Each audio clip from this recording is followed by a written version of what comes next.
What's up, guys? Pastor Seth here. Hi guys, it's Pam. And we're representing Monticello Bagel Factory today. What's up? What's up? You know why we're representing them? Because we like bagels. Because we like bagels. We do. We like bagels a lot. You like bagels? We want to hear from you. I cannot wait to have a bagel later.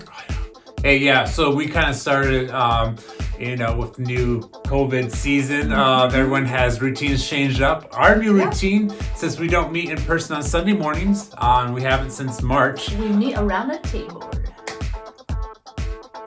With bagels. With bagels, yes. Bagels. So we're meeting Saturdays in person, right? And that's cool and stuff. On Sunday mornings, our routine's really been online. Yep. And so here with you guys at 9 o'clock Yep. and with the kids, and we're listening to worship beforehand and getting ready for the message. And then after we have our RECHURCH Live, 10 a.m.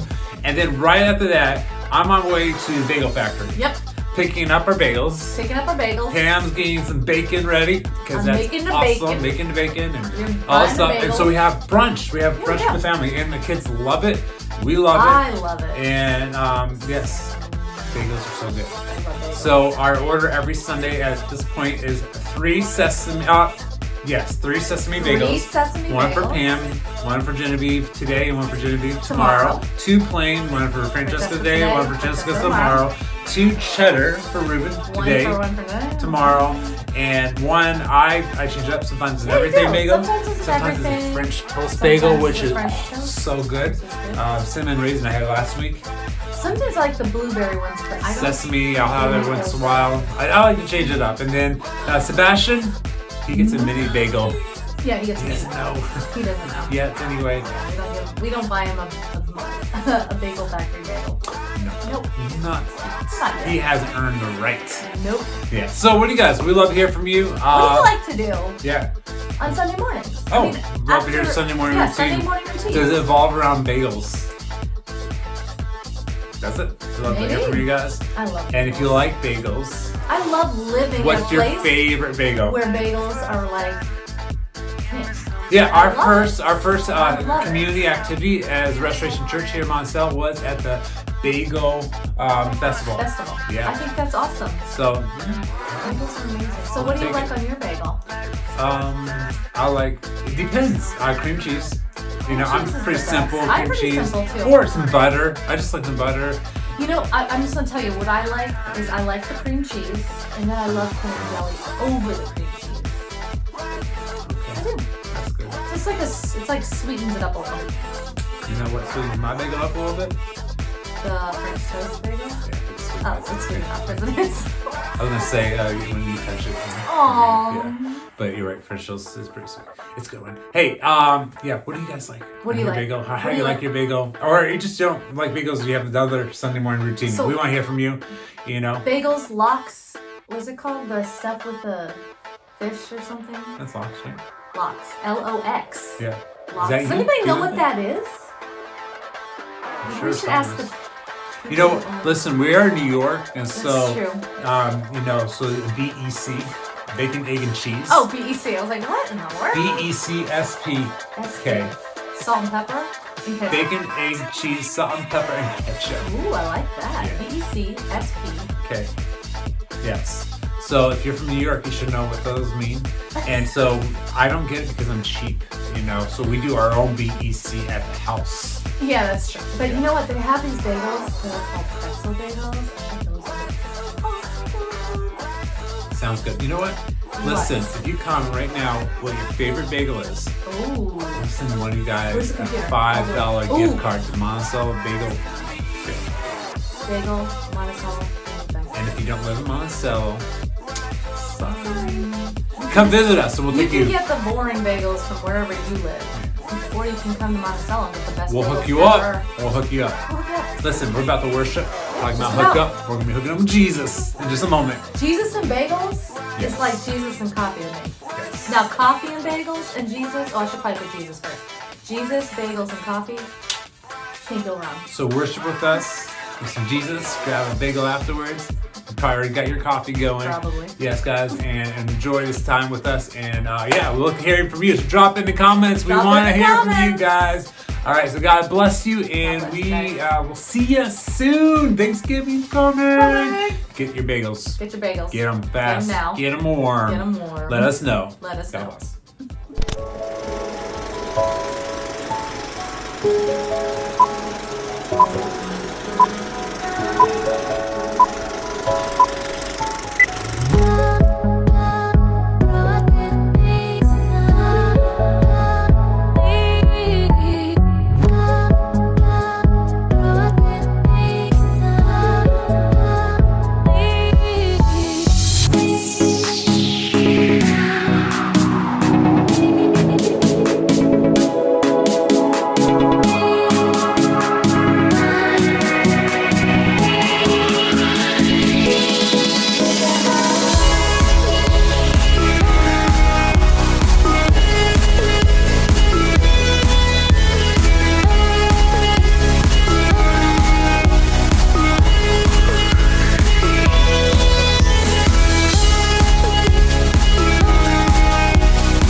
You will show us the path of life.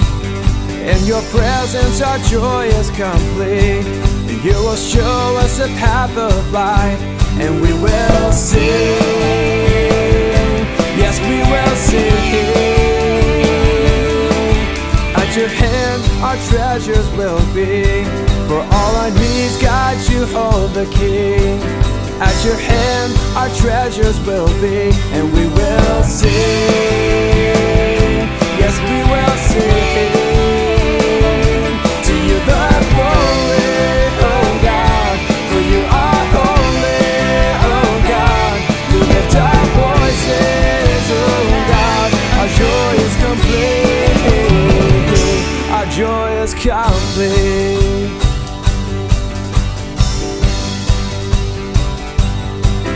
You will show us the path of life. In your presence our joy is complete. You will show us the path of life, and we will sing. Yes, we will sing. To you the glory, oh God, for you are holy, oh God. We lift our voices, oh God. Our joy is complete.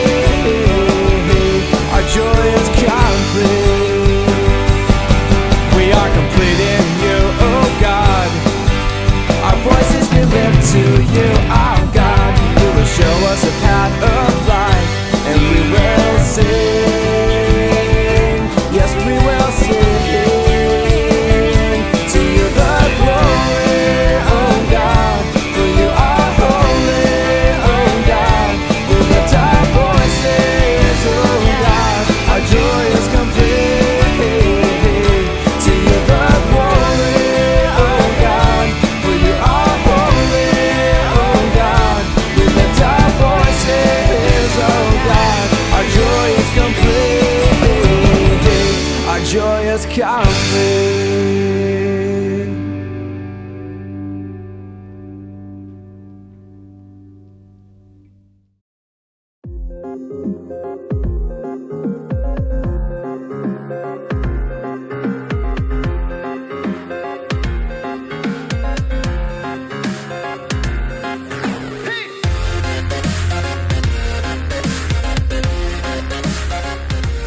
Hey guys, this is Frank, and I want to welcome you here online at Restoration Church. We exist to lead people to become fully engaged followers of Jesus. And if you're joining us for the first time, we are honored that you are here with us. We would love to connect with you at RECHURCH.tv/connect. We also want to thank you for your continued generosity here at Restoration, where we live to give. The easiest way you can give is by going to RECHURCH.tv/give or text give to 845-209-1313. To get more information on how you can take your next step here at Restoration, simply visit us at RECHURCH.tv. Thanks again for tuning in, and we hope this message today will give you the peace and encouragement you need.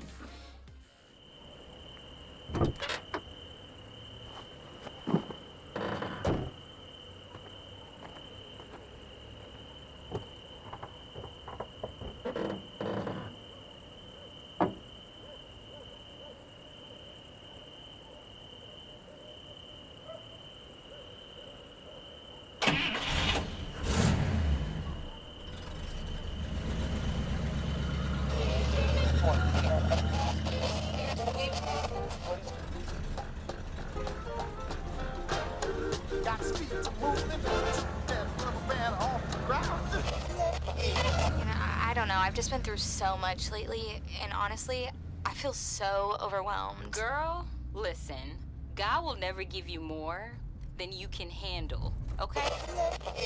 What God wants is for everyone to be happy.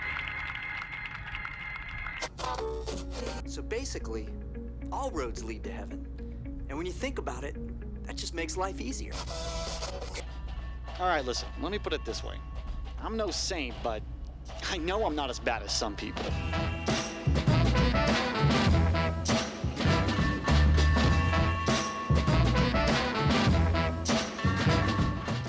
Hey, what's up, guys? Pastor Seth here, and thanks again for joining us today as we continue our series, Urban Legends. And we kicked off this series last week and just tackling some misconceptions or misbeliefs or understandings of the Bible and God and just what that means to us in our daily living. And a lot of these, the origins of these different questions or misbeliefs that kind of generate and to grow into urban legends come from well-meaning questions and things that people are trying to figure out. And so I want to tackle some of these questions. Last week we looked at, hey, isn't there just many ways to God? Isn't there many ways to heaven? And we looked at that, and we looked at it from a Bible perspective, and reality is that in John chapter 14 verse 6, Jesus responds to that question and says, no. He says, well, listen, there's only one way to God. He says, I am that way. I am the way, the truth, and the life. He says, no one comes to the Father, comes to God except through me. And so we looked at that, and so it's a great teaching. I'll encourage you to listen to it, to watch it. You can check it out on our YouTube or Facebook channel. And just it's a great study, a great lesson on, are there many ways to God? And Jesus responds says there's one way, and you can learn more about that. I'd love for you to hear that. And today we're going to actually be looking at a statement that's been said a lot. You probably said it. You probably had it said to you at some point, and that really is, God will never give you more than you can handle. You've heard that before? If you have, drop a like, comment, or whatever emoji in the comments. Let us hear that. You said it. Give us a heart emoji.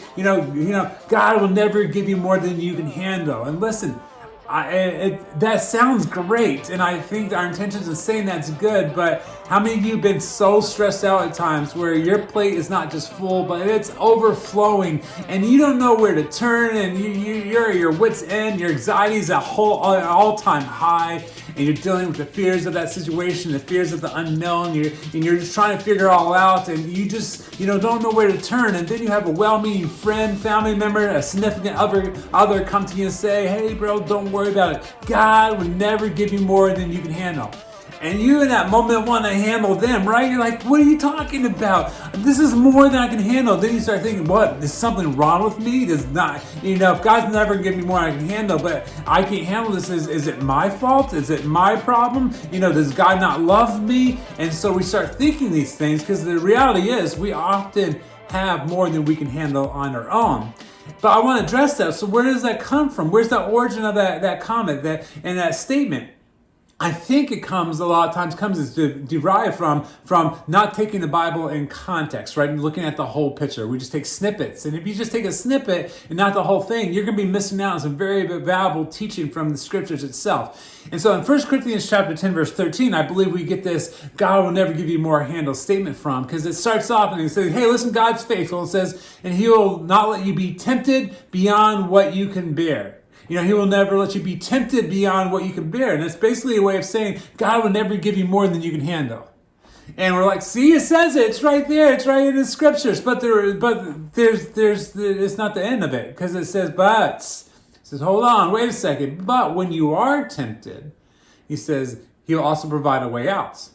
So listen, it's saying, it sounds like, oh, God will never give us more than we can handle. Well, the reality is there's a lot of things that God's going to allow us to be, have decisions in, be able to choose yes and no and choose what road to take. And so there's that idea that God has given us this free will and be able to do these decisions.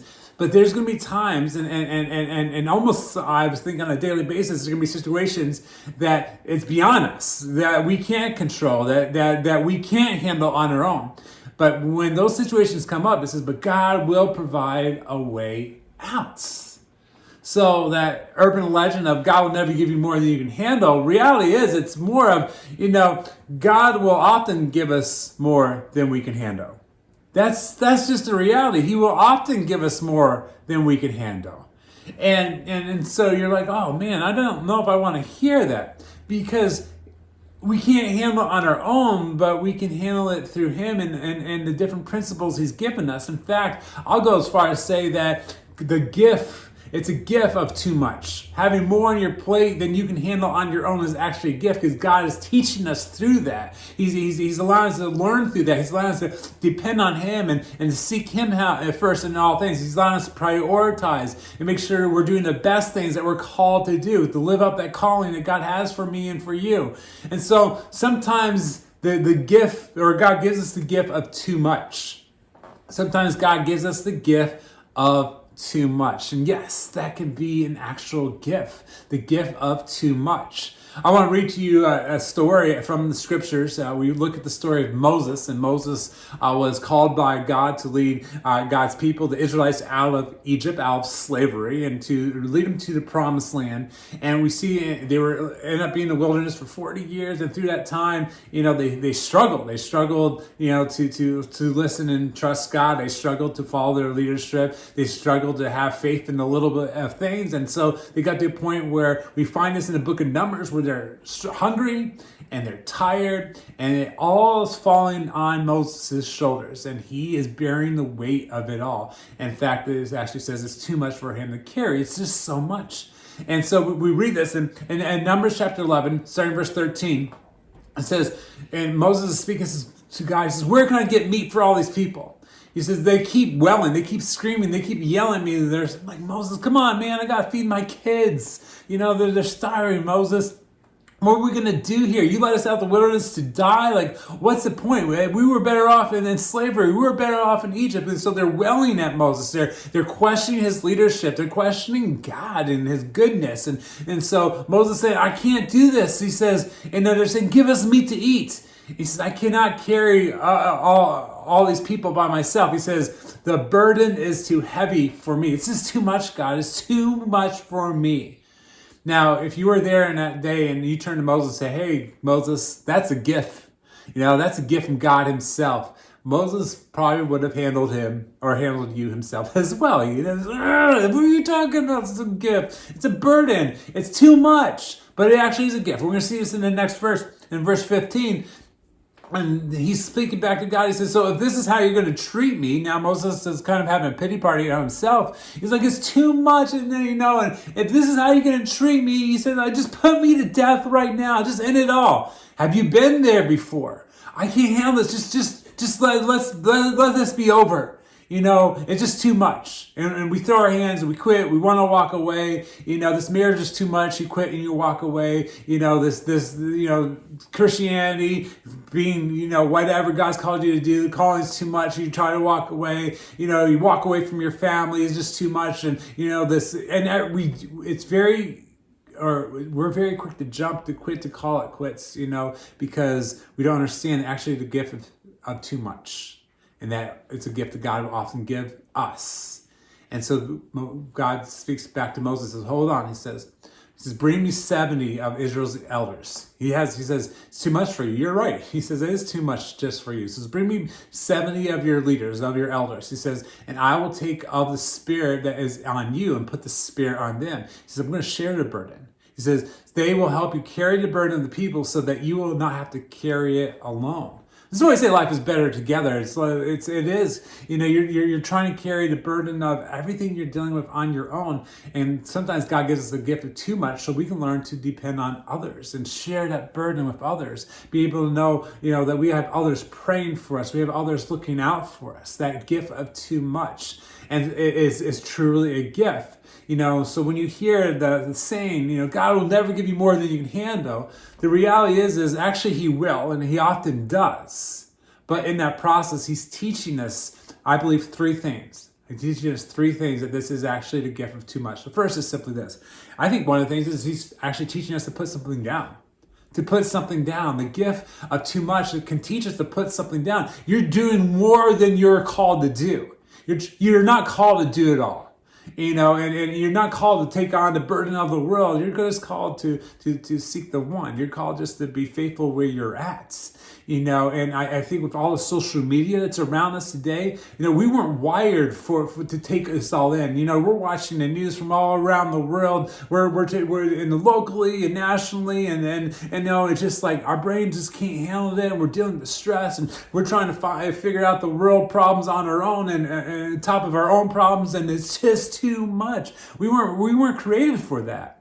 We were created to be able to share the burden of others and be able ultimately to go to God. And so some of us need to learn to put something down today. You just have too much that you're carrying. It's like, walking into your home from going to the grocery store, and you got 30 bags in the car, and hey, no, there's no way you're going to take 5 or 6 trips. Come on. You're going to do it all in one trip. You know who I'm talking to, right? If that's you, all right? Be honest, drop a GIF or something of you walking with your bags into the house like, oh man. And so you'll have 15 bags in this arm, 15 bags in this arm. You're trying to wallow yourself up the driveway and up the sidewalk. You're trying to maneuver and get the door open, and you're trying to get yourself through the doorway. And there's groceries falling to your left and falling to your right, and crashing all over the place. And eventually you end up having to put something down because it's just too much, right? We do that all the time. We try to carry everything and do it at once, and that hurts our pride and our ego when the reality is we can't. We can't do it on our own. We can't take on everything. So you've got to learn to put something down. We read this in the story of Luke chapter 10. In Luke chapter 10, we see the story of Mary and Martha, and they're anticipating Jesus' arrival at their home. And so they're busy getting the house ready for everything, the food and all that stuff. And then Jesus arrived. And Mary stops what she's doing to go sit at the feet of Jesus and to listen to Jesus. And she just be in awe of being in front of her, her Messiah. And so she's just listening and hanging on to every word he says. And Martha keeps on going, and she's busy, and she's doing good things. She's not doing anything bad. She's doing good things, but she's missing out on the best thing that's right there, the presence of Jesus in their household. And so Jesus responds and says, Martha, Martha, he says, listen, you are worried and upset about many things. Martha's all like, why is Mary just sitting there doing nothing? Come on, I'm doing this on my own. And Jesus is speaking directly to Martha and said, oh, wait a second. You're worried about all this stuff, says, and you're upset. But one thing is needed. Mary has chosen what is better and will not be taken away from her. Listen, we get so busy doing good things that if we're not careful, we're going to miss out on the best things. It's one thing we know, okay, don't do bad things. We get that, okay? I don't think we have to go into explanation of that. But what I think gets most of us is not the bad things. We get that, we understand. It's the good things that can often keep us from the best things. It's the good things that can often keep us from the best things. And so I think too much actually teaches us this. Too much teaches us to say or instead of and. Too much teaches us to say or instead of and. Because or is, should I do this or that? Which one is better? Is this better or is that better? See, when we just try to take it on our own, it's not a or, it's a, well, you know what, I'll do this and this. And this, and this, and this, and this, and this, and this, and you're burdened, and you're carrying all the groceries in at once, and you're like, it's too much. God didn't intend for us to take on everything. So we need to learn and say the question, should I be doing this or that? Which one is better? Which one's the best thing, the best decision I should take? Which one's the best, path I should go on, right? or instead of and. And the gift of too much can teach us that. See, we need to learn to say no to the good so we can say yes to the best, right? We need to learn to say no to the good so we can say yes to the best. Again, it's good things that are not necessarily bad. Martha wasn't doing anything wrong. She was doing good things. She was, trying to be good, at hospital and provide, for the guests in her home. But she was so busy focused on providing the needs for the guests, she forgot to spend time with the guests. And so we got to be careful. Let's not get so caught up in the doing of things and miss out on the most important thing. Some of you guys are, moms, dads, some of you are so focused on providing for your family that you're neglecting to spend time with your family. And don't get me wrong, working hard is a good thing, and providing financially is a good thing, and having a roof over your head is a good thing, right? Those are all good things. But we need to learn to say it's this or that, not this and this. You can't do both. It's just too much, and so some of the most important things you can, just spend some quality time. You don't have to go on these big luxurious, trips with your family. If you can do that, that's awesome. But, your kids just look, hey, mom, dad, I just want to go to the park with you. I just want to spend time with you. I want to play cards around the table with you. I want to sit in your lap and you can read me a story. And, whatever age they are, your kids are going to still like that, right? We need to learn to say no to the good so we can say yes to the best. See, we need to learn to prioritize and be intentional with our time, abilities, gifts, resources, and calling. So when we learn to put something down, you're actually being intentional. So you're not saying and, you're saying this or that, right? We need to be able to learn to prioritize and be intentional with our time, abilities, gifts, resources, and calling. And we've got to learn to put it down. Maybe you've heard a story in certain different countries in Africa of how the hunters actually catch monkeys. And so maybe you're familiar with this, maybe you're not, but what they'll say is they'll whether it's in a tree or maybe some sort of cave setting, they'll actually dig out a hole. And what they'll do is that hole just big enough that a monkey can get their hand in, right? Just big enough that they can get their hand in. And what they do is then they put something like a fruit of some sort inside that hole. And so what it does is when the monkey comes on and it smells that fruits, and they obviously want that, what they do is they stick their hand to go get that piece of fruit. Well, the problem is it's just big enough for them to get their hand in and out. But when they go and grab the fruit, it gets to the point where it's stuck and they can't get out. They're stuck inside that, the tree or whatever that hunter dug the hole in. And so what they're doing, they're so distracted by getting that fruit that they don't realize the hunter comes right behind them, throws a net over them and captures them. And if we're not careful, we're just like those monkeys. We have our hand in something, and we aren't willing to let go. I just need this one more thing. It's okay, it'll be done. And we're sacrificing the best, our well-being, our life, our calling for something that is just good. So don't sacrifice the best for something that's just good. Be willing to put something down. The gift of too much teaches us to put something down. I also think the gift of too much, not only teaches us to put something down, it actually teaches us to hand something off. And so this idea of handing something off to someone else, we got to understand it's important. We actually go back to Moses in Exodus chapter 18. It says in verse 17, it says, so what you're doing is not good. It says, these people who come to you will only wear yourselves out. It says, so the work is too heavy for you. You cannot handle it alone. So again, we see this in Numbers. We see this in Exodus. This idea of leading people and leading families and just being that person you're called to be at work requires us not to only put things down at times, but we need to learn to hand them off to others as well. In verse 22 of Exodus 18, it says, so this will make your load lighter. This says, because they will share it with you and you'll be able to stand the strain, right? And all these people will go home satisfied. So we've got to learn to put some things down. ask, is it this or that? Which one's better for me? What's the best thing I can do? What's the best thing what's the best way I can utilize my time, my resources? So we need to choose the best over just the good, right? And don't find our hand in the trap and get stuck. Then we need to ask ourselves, is this something that's really, it's good, but someone else can do besides me, right? Learn to hand something off. I encourage you, I teach this often, and it's something that I do on a regular basis. I actually sit and spend some time writing down everything I do. And I challenge you right now, when this is over today at some point or this week, write down everything that you do on a regular basis. Just go to town, everything you do, taking care of the kids, going to work, going to school, mowing the lawn or raking the leaves or cleaning the house, cooking, just grocery shopping, paying bills, everything that you do, okay? Just go through a life of what you do, write it down. All right, and then when we have that list down, go back through and circle the things that only you can do, right? Circle the things that only you can do.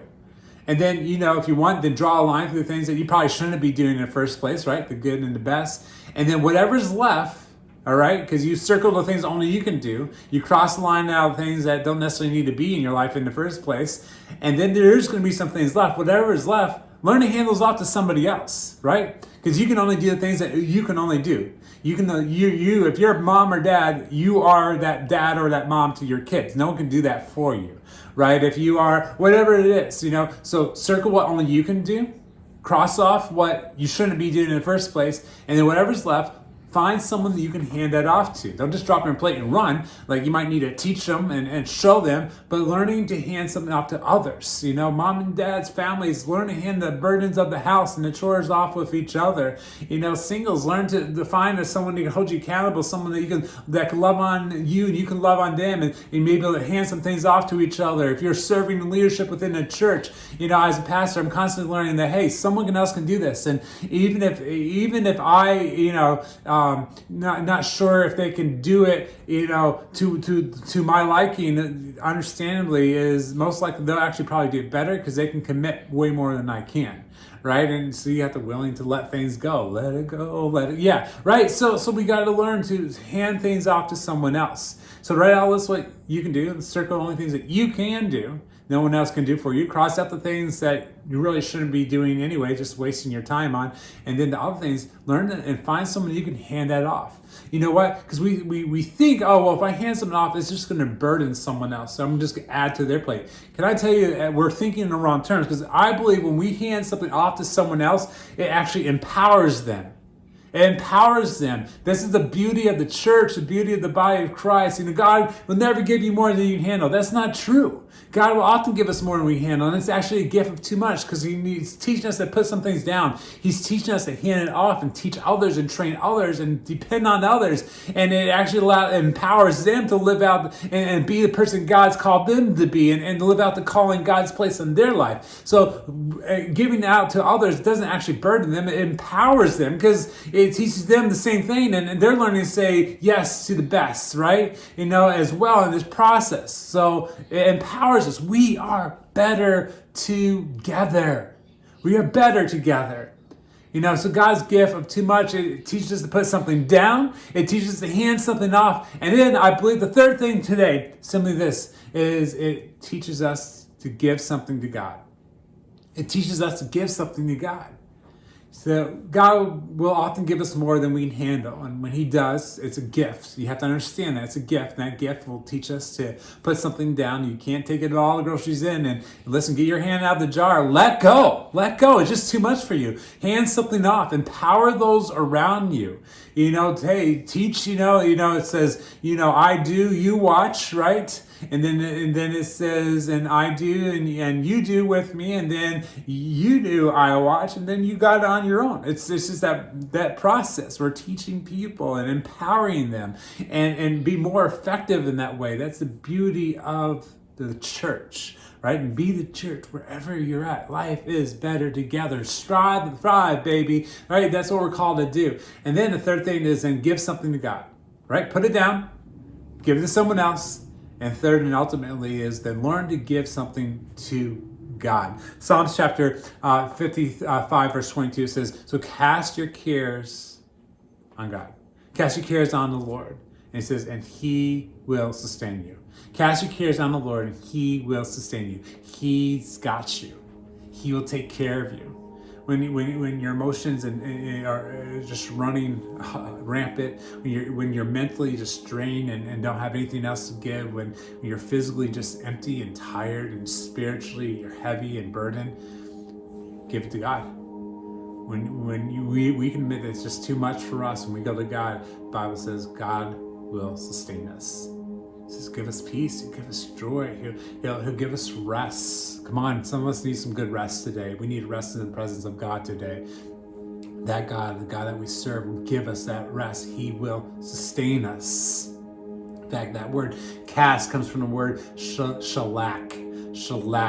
And so that Hebrew word shalak actually simply does, it means to cast, to hurl, to throw. So it's not like, oh, here you go, God. I'm so burdened. It's like, here you go, God. Take this. I can't take it anymore. And just hurl it at him. And he's got you, right? Just give it to him. Cast it his way. And he will sustain you. He will give you peace. He will give you rest. We need to learn to give something to God. We need to learn to be able to pick up the cues of when God's speaking to us and listening to the calling on your life, and we know those when it's just too much, and when it's too much, it's more than we can handle. We go and say, okay, so what do I need to put down? What do I need to hand off to someone else? And what do I just simply need to give to God? Maybe it's just your trust. Maybe God just needs you to give you his trust today. Maybe he needs you to just give you, the worries, the anxiety that you have, the fears you have today. I don't know. I don't know what God's speaking to directly in your life, but you do. You know what you're dealing with. You know what's weighing on you right now. Maybe God, you need to give God. Here's my marriage. Here's my relationship situation. Here's my financial situation. Here's my addiction. Here's my sin that I keep on falling back into. And give it to God. Give it to him. Throw it at him. Here, take it. Shellac it at him. Throw, to hurl. In fact, we find in 2 Corinthians chapter 12, verse 9, this simple, beautiful reminder. And God said to me, he says, my grace is sufficient for you. It says, for my power is made perfect in weakness. My grace, his grace is sufficient for you today. His power is made perfect in our weakness. So cast your cares on him. He will sustain you. In that process, he will fill you with his grace, which is sufficient for us. And his power is made perfect in our weakness. Listen, God will often allow you to have more than you can handle so you can lean in on him. He will often give us more than we can handle so we can lean in on him. Give him your time, your abilities, your heart, your mind, and your soul. Lean in. Lean into that God today. Lean into him. When you're burdened and overwhelmed and don't know where to turn, lean in. Cast it on God. Give it to him. Learn to put something down. Get your hand out of the jar. You're getting stuck. You're trapped. The enemy's looking to come and throw a net on you. He's got you exactly where he wants you. So let go of the good so you can experience the best. Learn to hand something off so you can empower others and so you guys can grow together, and then most importantly, learn to give something to God and trust him in the process. God's faithful. You'll never be tempted beyond what you can bear.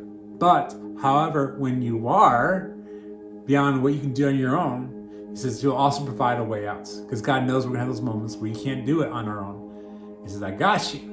I'll provide a way out for you. So God will never give you more than you can handle on your own. That's the truth. God will never give you more than you can handle on your own